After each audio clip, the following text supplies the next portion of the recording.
Good morning, YouTube. I look tired, but welcome to episode 1 of my Road to the Leadville 100 series, where I'm going to take you through every single week leading into race day, the Leadville 100. If you're watching this, you're probably one of two people. 1, my girlfriend. Shout out my girlfriend. 2, you're genuinely interested in seeing how the hell am I going to get ready in 15 weeks for arguably one of the hardest 100-mile races in the country and finish under 24 hours while, number 1, never training at altitude, training at sea level, having asthma, and not using a coach. So this Leadville series prep is going to show all of that, because I know there's someone out there that is going to be trying to do it, or that is going to be going for it with the same conditions I have. Lie awake at night. Are you afraid to turn out the lights? Is there something you're scared of? What's there out in the dark? Make sure to keep all your windows locked. Do you surrender? You try to stay awake. These walls you can't escape. Here's one for the lonely hearts, for the ones that fear the dark. You better run out of here. Bet you can't look the other way. Here's one for the broken road. That's the only one you know. You better run out, truth or dare. Get me out, take me anywhere but here. Oh, anywhere but here. Wanting something good to come, waiting for things to run away from. Are you just hiding? All right, so upper lift is done. You're gonna see the lift on the screen here if it wasn't showed already. My lifting splits are a little inconsistent right now just because we had a busy month, but I'll come out with a video explaining my runs, my lifts, and everything like that. Supposed to be running right now, but we're tight on time, so I'm gonna stretch for 20 minutes and then gotta drive home, hop on a call at 10:30, and then got a haircut at 11:15, and then we'll go for our run right after that. I'm excited to get into this prep. I'm also going to show everything I'm eating, whether I'm recording in a day, in a week, whatever it is. Today's going to be a day focused to show you guys my diet and literally everything, getting into this crazy race, which I'm going to get into, and what is Leadville.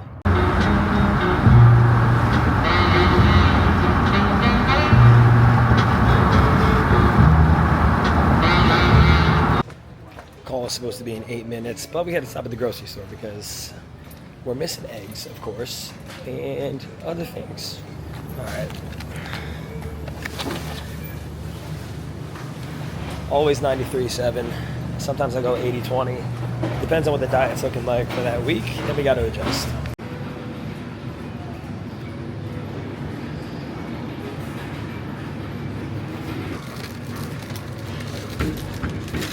I'm a sucker for a good donut. I don't care. Where'd you say you guys are from? Newfoundland, Canada. Oh, wow. Okay. Yeah. Too much close. Yeah. And so then I am people, so I was really excited for that.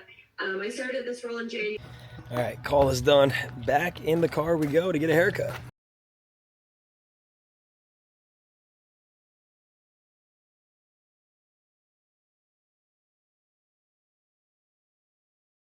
It's crazy what a haircut can do. I didn't realize how much of a mess I looked. Shout out Shannon. She crushes it every time. We're going to go for a run. And I know you're like, Matt, you haven't eaten yet. I had a bagel this morning, so basically didn't eat. But we're going to come back and I'm going to show you what I make every single day after my workouts. So let's go get on that run. 7 miles in the books, just under an hour. Average pace was 8:22. I've been struggling to keep my runs slower. I got to prioritize time on feet with this type of stuff, but it is what it is. That brings us to 38 miles on the week. I'm probably going to get another 8 tomorrow to 46. I'm going to run 15 on Saturday or Sunday. Should get me to 60 miles. This is week 2 of getting ready for Leadville, but I also got to figure out what watch I'm going to get because I need something that can handle possibly over 24 hours of GPS life. This is 26, but I don't want to risk it. Let's get inside and make a big meal because I'm starving. Post-workout, here's what we got every single time, whether I'm after the gym. I usually like to do it after my run as well. Collagen for skin, hair, joints, nails, all that, and also a little bit of extra protein, some 20 grams there. Creatine, HMB, best creatine you can get on the market. I have like 5 to 8 grams usually.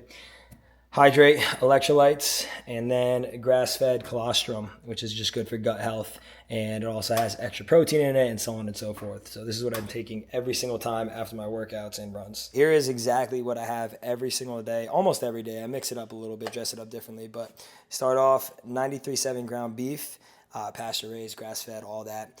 I use half the container, which is about 46 grams of protein. And then we'll get some red potatoes that are already, cooked. I just throw them in the air fryer with some seasoning, some more seasoning. And I throw this whole packet in. The whole packet is 4 grams of protein as well as 36 grams of carbs. So a decent amount of carbs there. And then we got 3 whole eggs. Usually I'll do 4 sometimes, but I'll put that all into a bowl, put some ketchup on it, and dress it all up. That's it. Have this every single day. If I don't use the potatoes, then I'll swap it out with rice, and I'll throw in some like soy sauce and stuff like that. Cheers.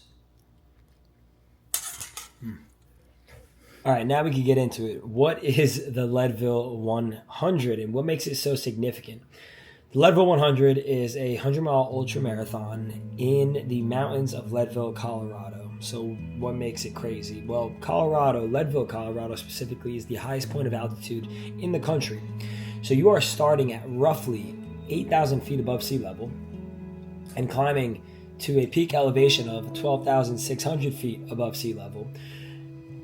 On top of going through the 50 miles out, 50 miles back, you're gaining 18,000 feet total. So working between the 8,000 feet and the 12,000 feet, that up and down, you're gaining roughly 18,000 feet, which is a lot on the quads. So not only is there significant altitude in play, but you are gaining a significant amount. So if you are physically not ready, this course will eat you alive. There's always a point in the race where the race actually started. This is called Hope Pass. Hope Pass is the biggest climb, I think a 3,000 foot climb you're going to make to where you reach 12,600 feet above sea level. And then you go back down the backside of it, hit the 50-mile checkpoint, and then do the same thing on the way back. So you're doing it twice. That's where you're going to get most of the gain at, getting to 50 and then leaving 50, which is going to say a lot from there on out on how the race is going to go, especially if you are someone like me who, 1, has asthma, 2, lives at sea level, and 3, I don't have a coach, so I'm going all off my prior knowledge here. So you're probably wondering, how did you get into a race where it's limited to at most 400 runners and there's thousands and thousands of applicants every single year? And in come Splendor water. They are a sponsor for Leadville.